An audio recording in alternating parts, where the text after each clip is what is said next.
জায়তে ম্রিয়তে বা কদাচিন্নয়ং ভূতাহ ভবিতা বা ন ভুয় অজো নিত্য শাশ্বতহং পুরাণো ন হন্যতে হন্যমানে শরীরে। ঠাকুর, মা ও স্বামীজির চরণে শতকোটি প্রণাম জানিয়ে আজকের পাঠ শুরু করব।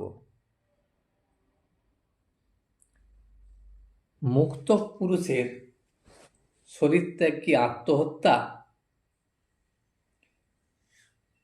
যদি কোনো পুরুষ ঈশ্বরের সন্ধান পায় বা ঈশ্বর দর্শন হয়, তারপর তিনি যদি শরীর ত্যাগ করেন, তাহলে তা কি আত্মহত্যা? ঠাকুর এ কথাই আজ বর্ণনা করেছেন। দক্ষিণেশ্বর কালীবাড়িতে শ্রীযুক্ত বিজয়কৃষ্ণ গোস্বামী এবং ভগবান শ্রীরামকৃষ্ণকে দর্শন করিতে আসিয়াছেন।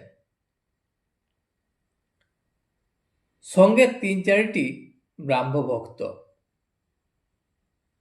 অগ্রহায়ণ মাস, শুক্লা চতুর্থী তিথি, বৃহস্পতিবার, ইংরাজি 14ই ডিসেম্বর 1882 খ্রিস্টাব্দ। পরমহংসদেবের পরম ভক্ত শ্রীযুক্ত বলরামের সহিত ইহারা নৌকা করিয়া কলিকাতা হইতে আসিয়াছেন। শ্রীরামকৃষ্ণ মধ্যাহ্নকালে সবেমাত্র একটু বিশ্রাম করিতেছেন। রবিবারই বেশি লোক সমাগম হয়, কারণ রবিবার ছুটির দিন। সমস্ত ভক্তরাই সেই দিন সময় হয় ঠাকুরের সঙ্গে দেখা করার জন্য।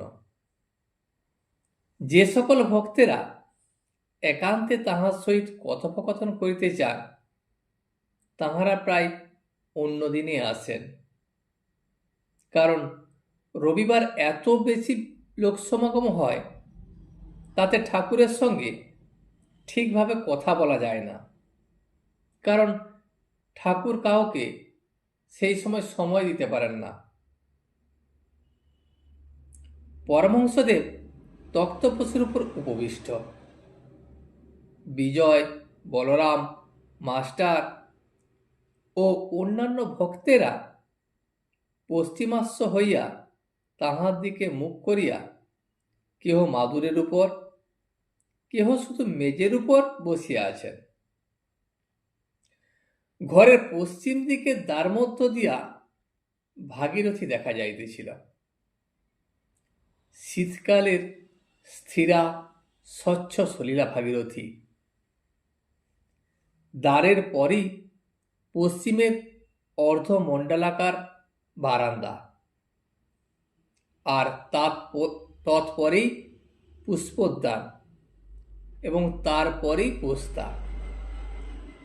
পোস্তার পশ্চিম গায়ে পুণ্য সলিলা কলুষ হারিণী গঙ্গা। যেন ঈশ্বর মন্দিরের পাদমূল আনন্দে ধৌত করিতে করিতে যাইতেছিলেন। গঙ্গা এমনভাবে বয়ে যাচ্ছে, তা দেখে মনে হচ্ছে তিনি ঈশ্বরের পদমূল ধৌত করিতে করিতে যাইতেছেন। শীতকাল, তাই সকালের যত ভক্তগণ আছেন, সমস্ত ভক্তগণের গায়ে গরম কাপড়। বিজয় শূলবেদনায় দারুণ যন্ত্রণা হয়, তাই সঙ্গে শিশি করিয়া ঔষধ আনিয়াছেন। যখন ঔষধ খাইবার সময় হইবে, সেই সময় তিনি ঔষধ খাইবেন। বিজয় এখন সাধারণ ব্রাহ্ম সমাজের একজন বেতনভোগী আচার্য। সমাজের বেদির উপর বসিয়া তাহাকে উপদেশ দিতে হয়। তবে এখন সমাজের সহিত নানা বিষয়ে মতভেদ হইতেছে। সে সমাজের সমস্ত কর্ম ঠিকঠাক মেনে নিতে পারেনি। তিনি কর্ম স্বীকার করিয়াছেন, কি করেন, স্বাধীনভাবে কথাবার্তা বা কার্য করিতে তিনি পারেন না। কিছু বিধিনিষেধ আছে। বিজয় অতি পবিত্র বংশে অদ্বৈত গোস্বামীর বংশে জন্মগ্রহণ করিয়াছেন। অদ্বৈত গোস্বামী খুব জ্ঞানী ছিলেন। তিনি নিরাকার পরব্রহ্মের চিন্তা করিতেন, আবার ভক্তির পরাকাষ্ঠা দেখাইয়া গিয়াছেন। তিনি ভগবান চৈতন্যদেবের একজন প্রধান পার্ষদ। তিনি হরিপ্রেমে মাতোয়ারা হইয়া নৃত্য করিতেন এবং এত আত্মহারা হইতেন যে নৃত্য করিতে করিতে পরিধান বস্ত্র খসিয়া যাইত। কখন যে তার কাপড় খুলিয়া যাইত তার খেয়ালই হইত না। তিনি হরিপ্রেমে এতই মাতোয়ারা, নিজেকে ঠিক রাখতে পারতেন না। বিজয়ও ব্রাহ্ম সমাজে আসিয়াছেন, নিরাকার পরব্রহ্মের চিন্তা করেন। কিন্তু মহাভক্ত পূর্বপুরুষ শ্রী অদ্বৈতের শোণিত ধমনী মধ্যে প্রবাহিত হইতেছিল। শরীর মধ্যস্থিত হরিপ্রেমের বীজ এখনো প্রকাশোন্মুখ, কেবল কাল প্রতীক্ষা করিতেছে। সময় হইলেই সে প্রকাশ হইবে। যেমন মন্ত্রমুক্ত সর্প যেমন করিয়া ফণা ধরিয়া সাপুড়ের কাছে বসিয়া থাকে, বিজয় ঠিক পরমহংসদেবের শ্রীমুখ নিঃসৃত ভাগবত শুনিতে শুনিতে মুগ্ধ হইয়া তাহার নিকটে বসিয়া থাকেন। আবার যখন তিনি হরিপ্রেমে বালকের ন্যায় নৃত্য করিতে থাকেন, বিজয় তাহার সঙ্গে নৃত্য করিতে থাকেন। একজনের বাড়ি বিষ্ণুর এড়োদয় ছিল। তিনি গলায় খুদ দিয়া শরীর ত্যাগ করিয়াছেন। আজ প্রথমে তাহারই কথা হইতেছে। ঠাকুর বিজয় মাস্টার ও আরো অন্যান্য যে ভক্তবৃন্দ আছেন তাদেরকে বললেন, দেখো এই ছেলেটি শরীরত্যাগ করেছে শুনলাম, সেজন্য মনটা খুব খারাপ রয়েছে। সেই ছেলেটি এখানে আসতো এবং স্কুলে পড়তো, বলতো সংসার তার ভালো লাগে না।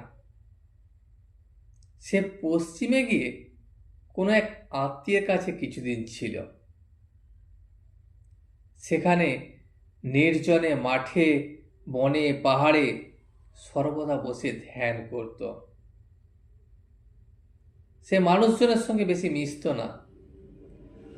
সে ঈশ্বর চিন্তায় সবসময় ব্যস্ত থাকত।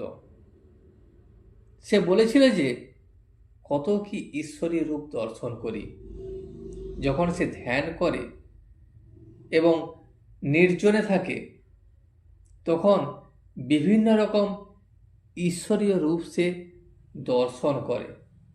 সে কথা সে বলে গিয়েছিল। বোধহয় এটাই তার শেষ জন্ম। পূর্বজন্মে অনেক কাজ করা ছিল, একটু বাকি ছিল, সেইটুকু বুঝি এবার হয়ে গেল। তার আর জন্ম নিতে হবে না।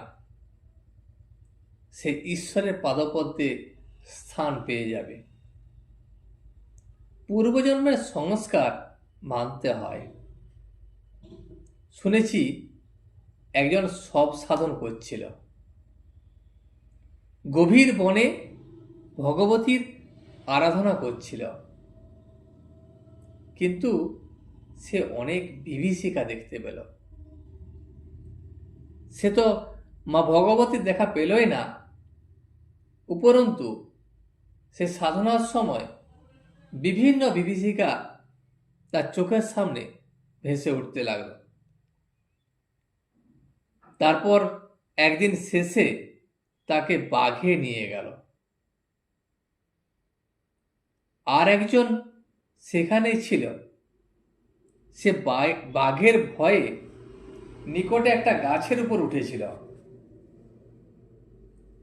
সে সব আর অন্যান্য পূজার উপকরণ তৈয়ার দেখে নেমে এসে আচমন করে সবের উপর বসে গেল। একটু জপ করতেই মা সাক্ষাৎকার হলেন ও বললেন, আমি তোমার উপর প্রসন্ন হয়েছি, তুমি বর নাও। মার পাদপদ্মে প্রণত হয়ে সে বললে, মা, একটা কথা জিজ্ঞাসা করি। তোমার কাণ্ড দেখে আমি অবাক হয়েছি। সে ভাবলো, তাই তো, এই লোকটা এতক্ষণ ধরে এত সাধনা করে, এত কষ্ট করে, তবু ঈশ্বরের দেখা পেল না, মায়ের দেখা পেল না। আমি সামান্য একটু জপ করতেই আমি মাকে দেখতে পেলাম। মা আমার উপর প্রসন্ন হলেন। কারণ কি? সে ব্যক্তি এত খেটে, এত আয়োজন করে, এত দিন ধরে মাকে প্রশ্ন করলেন, সেই ব্যক্তি এত সাধনা করল, তাকে তোমার দয়া হলো না। আর আমি কিছু না জানি, শুনি না, ভজনহীন, সাধনহীন, জ্ঞানহীন, ভক্তিহীন, আমার উপর তোমার এত কৃপা হলো? মা ভগবতী তখন হাসতে হাসতে বললেন, বাছা, তোমার জন্মান্তরের কথা স্মরণ নাই। তুমি জন্ম জন্ম আমার তপস্যা করেছিলে, সেই সাধন বলে তোমার এরূপ জোটপাট হয়েছে, তাই আমার দর্শন পেলে। এখন বলো, কি বর চাও? এই যে একমন্ত্র সাধনা করল, একমন্ত্র জপ করে ঈশ্বরের দেখা পেল, মা ভগবতীর দেখা পেল, সেটা এই জন্মের সাধনায় নয়, অনেক জন্ম জন্ম সে সাধনা করে এই জন্মে মা ভগবতীর দেখা পেল। তখন একজন ভক্ত বলিলেন, আত্মহত্যা করেছে শুনে ভয় হয়। ঠাকুর বললেন, আত্মহত্যা করা মহাপাপ। আত্মহত্যা করলে তাকে ফিরে ফিরে সংসারে আসতে হবে, আর এই সংসার যন্ত্রণা ভোগ করতে হবে। তবে যদি ঈশ্বরের দর্শন হয়ে কেউ শরীর ত্যাগ করে, তাকে আত্মহত্যা বলে না। সে শরীর ত্যাগে কোনো দোষ নাই। জ্ঞান লাভের পর কেউ কেউ শরীর ত্যাগ করে। যখন সোনার প্রতিমা একবার মাটির ছাঁচে ঢালাই হয়, তখন মাটির ছাঁচ রাখতেও পারে, আবার ভেঙে ফেলতেও পারে। ঠিক সেই রকম এই শরীর নিয়ে যখন একবার তার দেখা পেয়েছে, তখন শরীর রাখলেই কি আর শরীর গেলেই কি। অনেক বছর আগে বরাহনগর থেকে একটি ছোকরা আসতো। উমের 20 বছর হবে। নাম ছিল গোপাল সেন। যখন এখানে আসতো তখন এত ভাব হতো যে হৃদয়কে ধরতে হতো, পাছে পড়ে গিয়ে হাত পা ভেঙে যায়। সে ছোকরা একদিন হঠাৎ আমার পায়ে হাত দিয়ে বললে, আর আমি আসতে পারবো না, তবে আমি চললুম। কিছুদিন পরে শুনলাম যে সে শরীর ত্যাগ করেছে। সে ঈশ্বর দেখা পেয়েছিল। ঈশ্বরের দেখা পেয়ে তার শ্রীচরণে স্থান নিয়েছে। তাই শরীর ত্যাগ করে চলে গেছে। আজ এই পর্যন্তই। ভিডিওটি শেষ পর্যন্ত দেখার জন্য আপনাকে অসংখ্য ধন্যবাদ। ভিডিওটি যদি আপনার ভালো লেগে থাকে তাহলে একটা লাইক, কমেন্ট এবং বন্ধুর সাথে শেয়ার করে দেবেন। সাবস্ক্রাইব করে পাশে থাকা বেল আইকনটি বাজিয়ে দেবেন, যাতে আপনাদের নতুন ভিডিওগুলি সর্বপ্রথম আপনার কাছে পৌঁছে যায়। জয় শ্রী রামকৃষ্ণ, জয় শ্রী রামকৃষ্ণ, জয় শ্রী রামকৃষ্ণ।